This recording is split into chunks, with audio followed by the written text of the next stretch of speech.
¿Qué tal, amigos? Bienvenidos a una edición más del video podcast ¿Qué onda con el mundo? Hoy estamos en el Día del Maestro, o próximamente va a ser Día del Maestro, y queremos hablar precisamente del maestro. Y para ello me acompañan dos maestros de vida, por lo menos. Muchas gracias. Diego Espinosa y Ale Niño. ¿Cómo están? Hola, ¿qué tal? Muy bien. ¿Cómo estás, Osvaldo? Bien, bien, gracias. ¿Qué tal?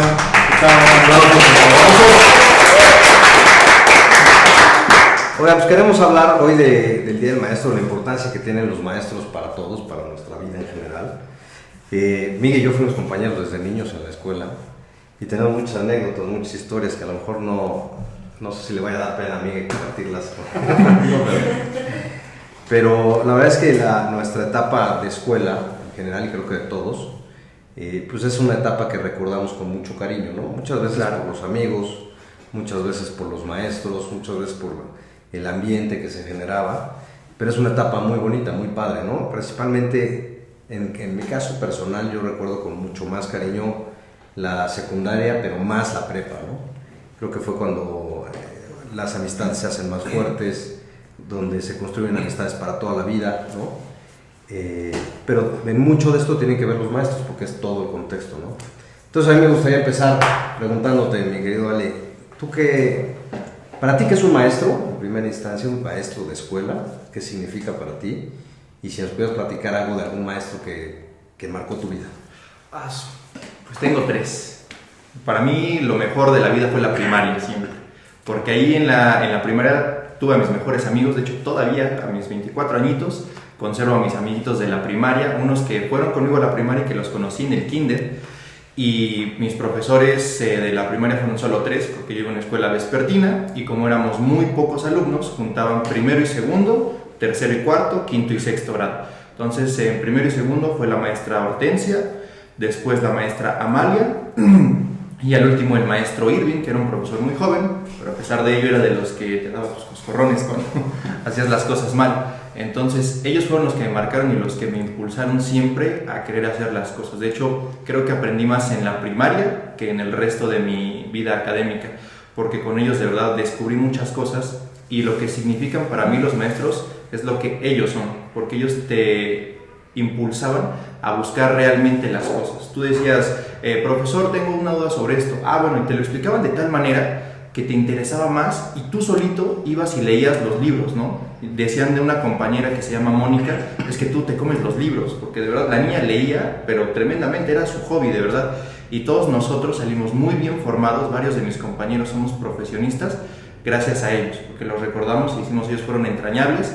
Y no solamente en la parte académica, si tenías un problema familiar, ellos hablaban contigo, ellos te orientaban o llamaban a tus papás y platicaban. El maestro Irving era amigo de todos los padres, de las madres, y siempre se llevó muy bien con ellos y con nosotros, ¿no? Incluso hasta la fecha todavía lo recordamos con cariño y vamos a verlo ahora que él tiene su propia escuela particular y todo. Y no, ellos son el gran significado, es como una segunda casa. Para mí, por lo menos, esa escuela que se llama Fernando Amilpa, aquí de la ciudad de Puebla, y esos tres profesores son el ejemplo a seguir para mí, el máximo. Y si yo algún día llegara a ser profesor, me gustaría ser como ellos, ¿no? Impulsar de verdad a los niños a que aprendan por amor al conocimiento, no solo porque vas a la escuela y ya por eso. Sí, no, o sea, que de verdad te sientas refugiado en la escuela. Yo siento que así debe de ser, ¿no creen? Pues sí, dale. ¿Tú qué nos puedes platicar? ¿Algún maestro que haya marcado tu vida? ¿Alguna etapa en especial en la escuela que haya sido, que sea más importante o más relevante en tu vida, pero marcada por algún profesor o alguna maestra? No, bueno, híjole, muchísimos maestros que marcaron mi vida a lo largo de todos estos años, pero principalmente lo que es el bachillerato, en la prepa. Yo creo que es la época que más he disfrutado de mi vida y como te decía, amigo diputado, pues son muchísimos, pero en concreto me marcó mi etapa en la escuela el profesor Javier Osorio Vigil. Le mando un gran saludo. El profesor Javier Osorio, pues un tipazo muy inteligente que nos enseñó las matemáticas. Creo que estuvimos juntos en esa clase de álgebra y era impresionante cómo daba Tú eres sus buenísimo clases. para el álgebra. No, era yo malísimo para el álgebra. A mí nunca, los números nunca se me dieron, era yo fatal, Por fatal. dos. Sí, no, fatal. Pero me mataba porque más que las matemáticas que nunca se me quedaron, era cómo realmente formó nuestra vida. Bueno, no sé tú qué piensas de él, pero a mí me marcó la vida Javier Osorio, un gran tipazo. A la fecha él, híjole, ha fundado y ha sido dueño ya de bastantes escuelas, como 5 o 6, que no me vienen ahorita a la memoria, pero como 5 o 6 escuelas tiene, y un gran tipazo, ese es Javier Osorio. Otro que me marcó la vida es el profesor Toño Espinosa, que también estuviste en esa clase, que nos daba clases de filosofía, gran maestro, que también creció mucho, inició dando clases en el Instituto México, luego fue director de prepa y en las últimas épocas director general del Instituto México de Puebla, también tipazo. Y bueno, una gran mujer, siempre las mujeres, una gran mujer, la queridísima Yola Medel, mamá Yola le decíamos. Fue tal el cariño que le tuvimos, también malísimo yo para todas esas materias, la química, bueno, ¿para qué no materias? Exactamente, ¿para qué materias fui bueno? Porque realmente todas las materias fui pésimo. La escuela nunca se me dio, pero la Miss de química, mamá Yola, más que las clases de química, bueno, insistir, también enseñanzas de vida, consejos, que hasta la fecha sigo de la increíble mamá Yola. Duró en el Instituto México, de hecho se acaba de retirar hace como 2 años, cumplió creo que 43 años como maestra Como en 60. el instituto. Bueno, sí, toda una vida, pero no me acuerdo, a ver, tan malo fui que pues me fui en aquel entonces, no sé ahora cómo esté ahora, a lo mejor alguien nos puede decir que es mucho más joven que nosotros, pero antes en el Instituto México te ibas, reprobabas la materia y te ibas a extraordinario A, extraordinario B y examen de Título de insuficiencia, ¿no? título de insuficiencia. Y a mí me pasó con mamá Yola, con mamá Yola me pasó reprobar la materia, irme a extraordinario A, extraordinario B y al título de insuficiencia, y de milagro, ya, y de panzazo, De caridad, de humanidad. de caridad, por mamá Yola logré pasar química. Pero entonces eso, ahora sí que se creó una química entre mamá Yola y un servidor, y bueno, contigo y con toda nuestra generación allá en prepa, increíble, pues porque nos dio buenas enseñanzas de vida. No, y un poco recordando lo que dice Miguel, pues estuvimos juntos desde la primaria, pero teníamos un grupo de amigos, de 6 amigos, que hicimos pues como nuestro club de Toby, ¿no? Que hasta la fecha seguimos siendo como los mejores amigos, y pues sí, la verdad es que éramos un desmadre, ¿no? En realidad, lo dice Miguel, que él nunca fue bueno para la escuela, la verdad es que en realidad nos echamos a perder entre todos. Toda la bolita, ¿no? Entre toda la bolita. Y sí era complicado, porque sí hubo un momento de nuestra vida, particularmente en la prepa, que íbamos a la escuela, la verdad es que no nos interesaba la escuela, lo que nos enseñaron, ¿no? O sea, hacíamos lo mínimo necesario para avanzar. Pasar nomás. ¿Sí? Pero sí, nos fuimos un montón de extraordinarios. Bueno, perdón. Yo lo pasaba en la primera vuelta. Eso sí. Sí. Ya que me apretaban en mi casa era de, oye, güey, no, pues entonces ya me ponía a estudiar. Pero sí, la verdad es que... Y siempre, algo para mí padre de esa época es que, a pesar de que no éramos académicamente destacables, por así decirlo, teníamos una muy buena relación con los maestros. Digo, yo no sé si les daba risa, si les daba... no sé qué les daba, pero en realidad nunca tuvimos así un problema con algún maestro, al menos yo no, y yo me puedo seguir encontrando a mis profesores, a mis maestras, y hay como un gran cariño, ¿no? Que eran buenas personas y nosotros no éramos malas personas, éramos desmadrosos, pero no le hacíamos mal a nadie, o sea, no... Lo normal, la éramos adolescencia, ¿no? flojos, ¿no? Que nos pelábamos de clase, ¿no? Y digamos, eso lo tuvimos que corregir ya entrando a la etapa de la universidad, que nos costó un poco de trabajo, pero al final sí es una época padre, pero sobre todo los maestros, ¿no? Mamá Yola, una gran persona, éramos muy canijos con ella, porque era tanto el afecto, el cariño y la confianza que llegábamos y la despeinábamos, ¿no? Y se enojaba. Y todavía hace unos años que David lo quise hacer y me dijo, pobre de ti, sí. Entonces, pero sí, era una época padre, ¿no? Y los maestros, pues al final del día sí marcan nuestra vida, ¿no? Algún consejo, alguna llamada de atención, y ahí quiero entrar a otro tema. Los maestros de ayer y los maestros de hoy están en una situación completamente diferente. Los maestros que a nosotros nos tocaron, que nosotros tenemos 46, 45 años, eran maestros que además de ser instructores, tenían una parte de formadores y tenían el reconocimiento tanto de la escuela como de los papás. Es decir, si un maestro decía, esto es así, y le llamé la atención por esto, porque no cumplió con las reglas, porque se salió del huacal por esto, se respetaba, porque era una autoridad además. Sí. Hoy por hoy los maestros están muy acotados. Ayer estuvimos en la Comisión de Derechos Humanos y nos platicaban, hablando del tema del bullying, para hacer un programa junto con la gente de Derechos Humanos, y nos decían que los maestros ya no se quieren meter a intervenir porque llegan los papás y los amenazan. Yo conozco a un judicial y yo conozco a no sé quién y te puede hacer que te corran. Entonces muchas veces ya ese respeto que se tenía de los maestros por parte de los papás ha desaparecido. Era una figura de autoridad, no una extensión. Y ahora creo que eso ya se ha perdido mucho, ¿no? Y entonces se convierte solo en instructores, en transmisores de conocimiento, pero ya han perdido esa autoridad, ¿no? No por gusto de ellos, sino porque ha cambiado como que la concepción, la sociedad. Sí, pues los papás son los principales responsables de eso, ¿no? Porque en mi caso, en la primaria, aunque el maestro bien era joven, pero era de los de antes, él nos decía, tal vez un poco exagerado, pero nos decía que las letras con sangre entran, y él sí nos daba nuestros coscorrones y el manotazo y todo, y una mamá llegó y le dijo, mi hijo es muy rebelde, ¿no? Para empezar, mi amigo Jasair, saludos Jasair, tenía 15 años, estaba en sexto de primaria con nosotros. Era tremendo, ¿no? Entonces la señora dijo, no maestro, si a mi hijo le hace falta que lo discipline, usted dele, yo le doy permiso de que usted le dé sus coscorrones y lo que haga falta sin problemas. Y obviamente el maestro, como le gustaba ese tipo de enseñanza, pues sí, ¿no? Llegaba y, no hiciste la tarea, toma, ¿no? Así como el Chavo del 8 y Don Ramón. Y el chavo al final de cuentas, pues a marchas forzadas, pero de que salió. Salió a los 18 de la primaria. Pero que salió, ¿no? Y finalmente él se aguantaba. Pero sí es cierto, ahorita... Pero digamos, ese es el otro extremo. Bueno, ¿no? sí. Es decir, llegar a la violencia física tampoco, nunca, ni antes ni ahora creo que ha sido... Y esa frase, puta, era... viejísima. Viejísima, ¿no? La letra con sangre entra. Creo que tampoco era llegar a ese extremo, porque a ver, pues también nosotros nos tocaron maestros, un maestro cacheteó a un compañero, el típico borradorazo, ¿no?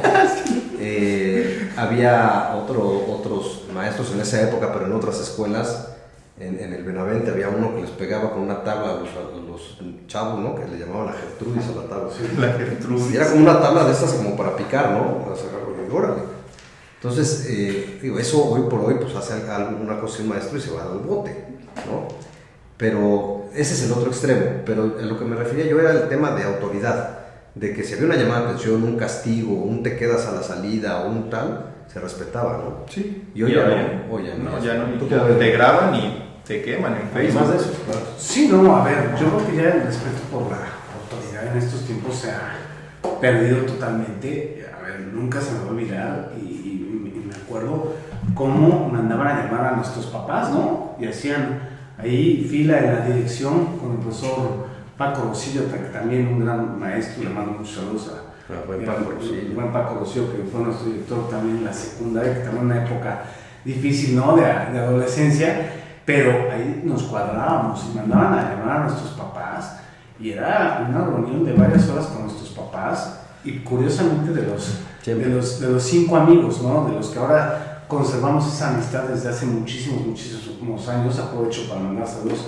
a Matías Rivero, a Armando Díaz Arteaga, a Pedro Gómez, a Roy Arzamendi, que son mis grandes carnales junto aquí con el diputado Osvaldo Jiménez. Y bueno, a nuestros papás nos mandaron a llamar y luego en la tarde ya sabíamos, estábamos preparados pues para el castigo y para la reprimenda. Yo me acuerdo, tenía yo en mi casa y me sentaba yo a esperar a mis papás en la mecedora del cuarto de mi mamá y era como que el lugar de los acusados, que iba a sentarme y decir, ching, ¿qué me va a pasar?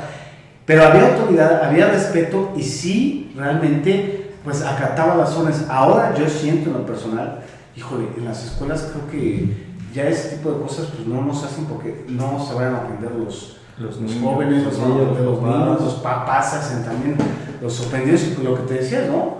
Puede venir una demanda, digo, a lo mejor si eran castigos en aquel entonces muy fuertes, ¿no? Lo que decías de los paletazos, la Filomena. No, pero por ejemplo, algo que hacían con nosotros era de que te salías con libros, ¿no? Ajá. O sea, sí, pues a ver, media hora con libros, ¿no? Y se te cae uno, 40 vueltas al par. O sea, sí eran, no te pegaban, pero sí había una consecuencia física de No, bueno, por supuesto, o las famosas lagartijas, las Ahora con los centanillas, puños. con los puños, o sea, pues sí, era así, y de veras aprendes. La silla eléctrica. La silla eléctrica, que tenías que estar así, o sea, Pegado a la pared. eso nos marcó, de verdad, sí nos marcó, y para bien, no para mal, o sea, a lo mejor al principio decías, no, qué poca, pero todo eso, y algo, Formativo. es muy formativo y algo que se me olvidó decir, porque sí fuimos un soberano relajo, pero lo que decías en tu anterior pregunta, y quiero nada más rápidamente decir, sí fuimos un soberano relajo, pero no es por nada, pero también creamos cosas padrísimas como liderazgos en el Instituto México, pues cuando comandamos aquella vez que organizamos la mesa directiva de la prepa, del tercero prepa famoso que tú y yo ahí lanzamos a otro amigo, gran amigo Juan Ramón Pacheco, y dirigíamos a toda la generación, ¿no? O sea, hicimos cosas padres también de liderazgo, o sea, organizamos debates, las elecciones, ensayos de elecciones, o sea, hicimos cosas maravillosas. Sí éramos medio malos para las materias, pero siempre en plan sano y siempre creando cosas positivas, ¿no? Así es. Oigan, y bueno, para terminar este episodio de ¿Qué onda con el mundo? ¿A ti te gustaría ser maestro en alguna etapa de tu vida, Ale? ¿Qué clase te gustaría dar? ¿En qué nivel académico te gustaría? Por supuesto, quisiera convertirme en lo que juré destruir. No es cierto, no, es que igual la rebeldía igual se me dio en la preparatoria, pero a mí sí me gustaría dar clases, sobre todo de historia, porque siempre he sido buenísimo para la historia, eso es lo que me encanta. O sea, no hay nada más fantasioso que la historia, de verdad, o sea, porque ahí ves a superhéroes que se supone que sí existieron, ¿no? Napoleón Bonaparte, Alejandro Magno, etc. Entonces a mí en el nivel de preparatoria o bachillerato sí me gustaría dar clases a los jóvenes, pero de historia, o si es en universidad, a lo mejor de una cuestión de ciencias políticas o introducción al estudio del derecho. Eso sería lo ideal para mí. Ya. ¿A ti, Miguel, te gustaría dar clases? A ver, te voy a ser sincero. Clases en primaria, no. En secundaria tampoco, que ahí en secundaria le hicimos la vida imposible. En plan sano, pero sí le hicimos la vida imposible a los maestros. La verdad es que no, ni tampoco en prepa. O sea, mi reconocimiento a todo el magisterio, a todos los... ¿Tienes miedo que te lo aplique? Sí, o sea, que se aplique y que es como una ley, ¿no? De darle a la fortuna, ¿no? Mejor no subes a la Mejor no me subo a la fortuna porque estoy seguro que me ponen enfrente de 30 jóvenes entre 16 y 17 años y me van a acabar. Pero sí me gustaría ser maestro, o sea, sí me gustaría dar clases, pero en lo que realmente me gustó a lo largo de mi vida y de mi preparación, ya después de la universidad, me gustaría dar clases principalmente en talleres y en cursos de procuración de fondos. Yo estudié una especialidad en procuración de fondos, me encanta la procuración de fondos y me gustaría... Procura para las otras campañas. Para las campañas, sí, hay que procurar, pero ese tema me encanta. No, el tema de procuración de fondos y de relaciones públicas me encanta. Y también me gustaría algún día dar clases gracias a Dios, lo terminé y muy bien. También, que tú también lo estudiaste, por cierto, en el CUFOS, en UNSEM, en la Unión Social de Empresarios Mexicanos. También me gustaría ser, más que catedrático, formador de ese curso. Sí me gusta, pero sí, con los chavos, no es porque los menosprecie, pero yo creo que me la aplicarían. Porque no tienes miedo. Sí, tengo miedo de que me la apliquen. Y a ver, el señor diputado Osvaldo Jiménez, ¿de qué te gustaría ser profesor? A mí me gustaría en la universidad. Digo, he tenido experiencias de ir a dar una clase que me invitan, ¿no? He ido al PAEP, he ido al TEC de Monterrey, a dar una clase en particular o a presentar un tema, y siempre me la he pasado muy bien, ¿no? Creo que es algo que además creo que es algo que te reta todo el tiempo, porque tú puedes preparar tu clase, tú puedes exponer algo, pero particularmente a nivel universidad, pues siempre los chavos están como muy inquietos, ¿no? Y siempre hay como como esta parte de que te pregunten algo que a lo mejor tiene que ver con el tema, pero no estabas preparado para una pregunta así, y eso siempre como que es retador y ayuda a seguir aprendiendo y informándote, ¿no? A mí me gustaría dar clases a nivel universitario, a nivel maestría incluso, en temas que tienen que ver con política, ¿no? Pues muy bien, sí, claro, porque luego te hacen unas preguntas que te ponen en jaque. Mi maestra de Historia del Derecho Mexicano nos decía siempre, no tengo ese dato, pero lo investigo y te lo digo. Nunca llegaba el dato. Saludos, así pasan las comparecencias de los funcionarios públicos cuando van al Congreso y no saben algo, dicen, se lo mando por escrito. Se lo mando por correo, ¿no?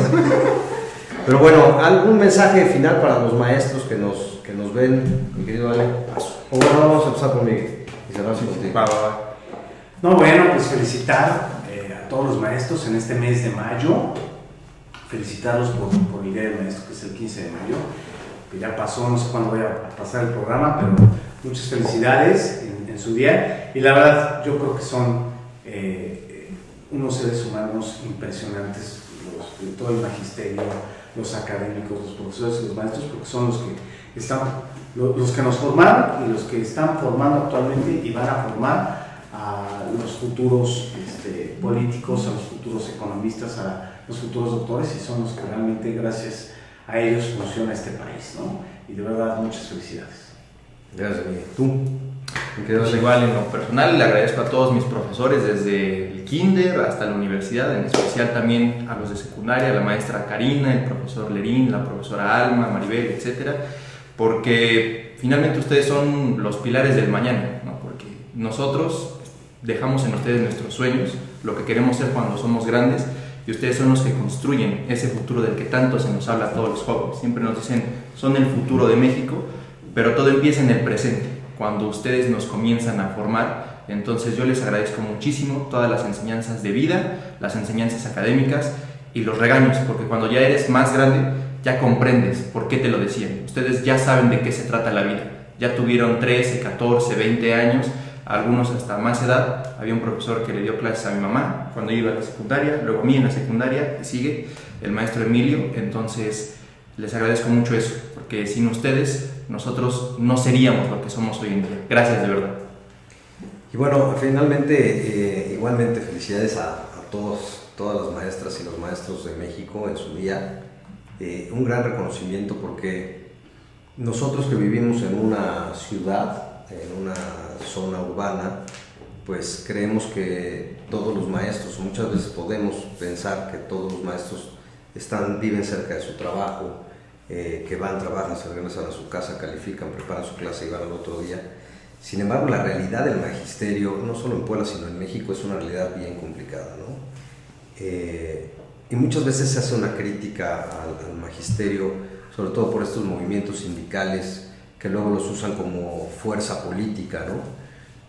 Pero en realidad hay muchos maestros que hacen un enorme sacrificio todos los días. Hay maestros, como tú decías en tu escuela, que le dan clases a un solo maestro en una escuela, que forman una fila de primero, una de segundo, una de tercero, una de cuarto, una de quinto. Entonces tienen 30 o 40 niños de diferentes grados y un solo maestro se la rifa, porque no hay maestros que quieran ir a esa zona, a esa comunidad, a ese lugar, que se hacen 1 hora, hora y media, 2 horas para llegar ahí, regresan, y por un sueldo que la verdad no es un sueldo es un sueldo precario que apenas les alcanza para vivir. Y es verdaderamente cuando descubres que el magisterio es una vocación, que lo que en realidad es, como se diría popularmente, es amor al arte, ¿no? O sea, ¿quién en su sano juicio, si no fuera por amor a lo que hace o por vocación, se trasladaría 2-3 horas para estar enfrente de 40 chamacos, dar 6 materias diferentes, en una escuela donde no hay agua, donde no hay internet, donde le pagan mal, donde además tiene que ir a una marcha? Es decir, tiene que haber mucho amor, mucho cariño por la profesión, ¿no? Entonces, eso hay que reconocerlo. Muchos profesores en México viven esta situación, y esto verdaderamente es algo que hay que destacar y hay que felicitar, porque es gracias a estos profesores es que llega la educación a muchos lugares, ¿no? Porque no es fácil encontrar profesores para que vayan a estas comunidades, ¿no? Entonces, pues un abrazo muy grande a todas las maestras, los maestros, todos los profesores de México, de Puebla en particular, que sea un gran día del maestro, disfrútenlo mucho. Se descansa el 15 de mayo, descansen en su día, porque pues ahora sí que hay que seguir rifando, ¿no? Les mandamos un fuerte abrazo. Esto fue ¿Qué onda con el mundo? Y nos vemos en el siguiente video. ¡Aplausos!